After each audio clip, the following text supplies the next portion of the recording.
I was just going to invite Alex and Francesco back for a couple of questions. We've got about 15 minutes before we have the next break. So just grab the other microphones.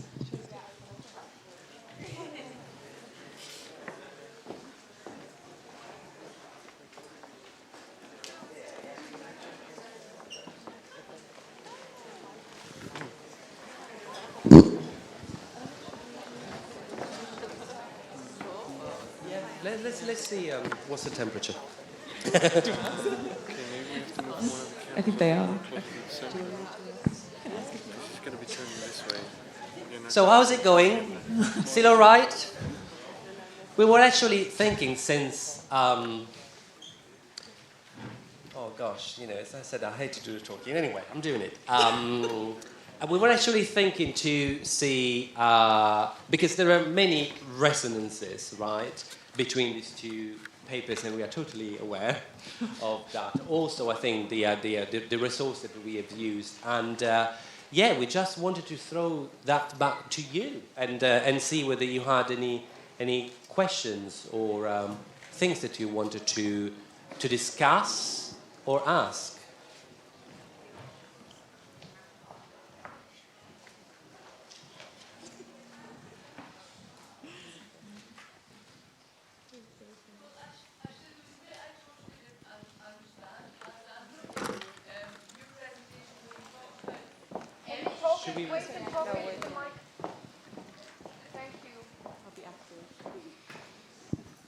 Hi.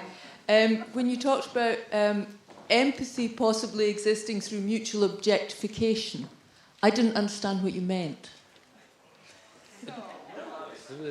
It was you. Yeah. It's actually objectification. It really is the wrong word, and I've added that. And I think I was talking about empathy, and I was talking about this thing that empathy with the other is usually considered as an act of appropriation, projection.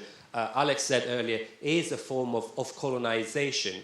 So this objectification is the wrong word to express that both sides, right, can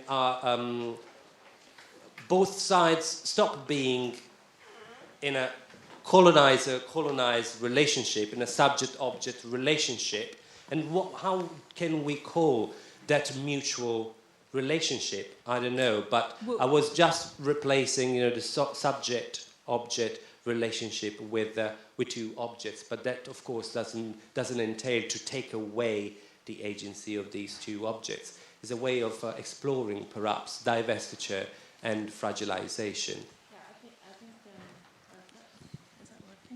I think it's like self-fragilization is Brakke Grond's term for, I guess, the movement towards transjectivity. So you're kind of trans-subjectivity and transjectivity. So you're kind of moving between and among those two positions of subject and object. But I agree with you that objectification is the wrong term. Yeah. Yeah, but I wasn't really critiquing the term. I just didn't quite understand this fragilization process, that it can equally easily mean completely missing each other. Missing or messing? Missing. Missing. If you're both dealing with mutual projection of your own issues onto the other through attempts at empathizing, but actually simply by mirroring your own particular issues, then isn't that how a way that we just all totally miss each other? I wonder whether this missing is, we call it missing before it cannot be exchanged in an economy of identification, in the sense of, I've got to, I know what you mean. What happens is if instead our standpoint is, I don't know what you mean. It's totally open. I'm not. I mean, we're not presenting a theory. Alex, is there anything you wanted to add in relation to that? Yeah. Or is there anyone else with a question? We've had it soon. I don't know if it would be nice even to talk about, because actually with Francesco and Alex, they've actually got a couple of year long kind of interlocutor relationship, which was based on meeting. Maybe actually the story of your meeting is quite nice, so maybe one of you would like to quickly tell that and sort of how the ongoing conversation, or what the resonance is between both of you as practitioners. You remember the story better than I do. We were. It doesn't work. Okay. Yeah, we were both at this conference on Lucy Rigaud's work at University College in London, and we have a mutual friend who I was meeting, and when we met, I think we were supposed to plan to go for a coffee or something, and she said, and you said, let's go have lunch with Lucy Rigaud instead. And I said, okay, cool. So we went to this like nice organic cafe, and we sat there and talked with a couple of other young people at the conference with Lucy Rigaud. And then after that fascinating encounter, we continued talking for a few hours, and then we stayed in touch ever since.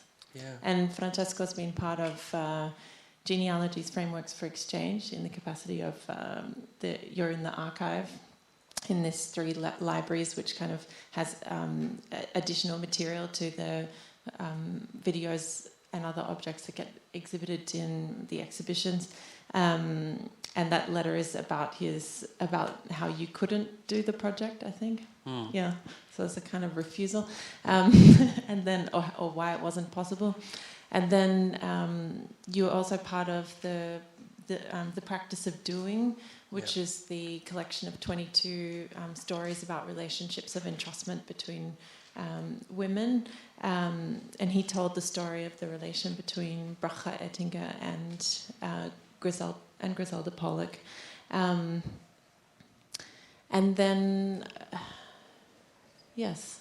And then we've been in touch ever since, finding so many things in common. And I felt, after your presentation, I was telling her very briefly before we came here on the stage, I said, I find it so interesting that your paper before mine has actually made my paper redundant. And that doesn't mean a bad thing at all, because what I'm trying to do in working with feminist politics and aesthetics is also to explore sexual difference, and this idea of resonance and redundancy is something that I'm taking away with me as a result of having our papers paired today.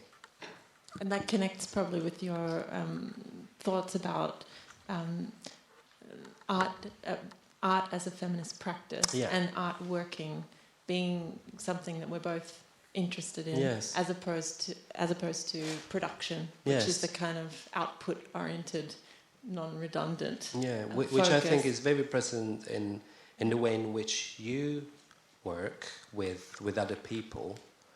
And sometimes I think about myself, that I've been rewriting this paper in the past 7 years, and that comes always as a response to questions and dialogues with other people, mostly women, and in particular with the work that you are doing as a practitioner.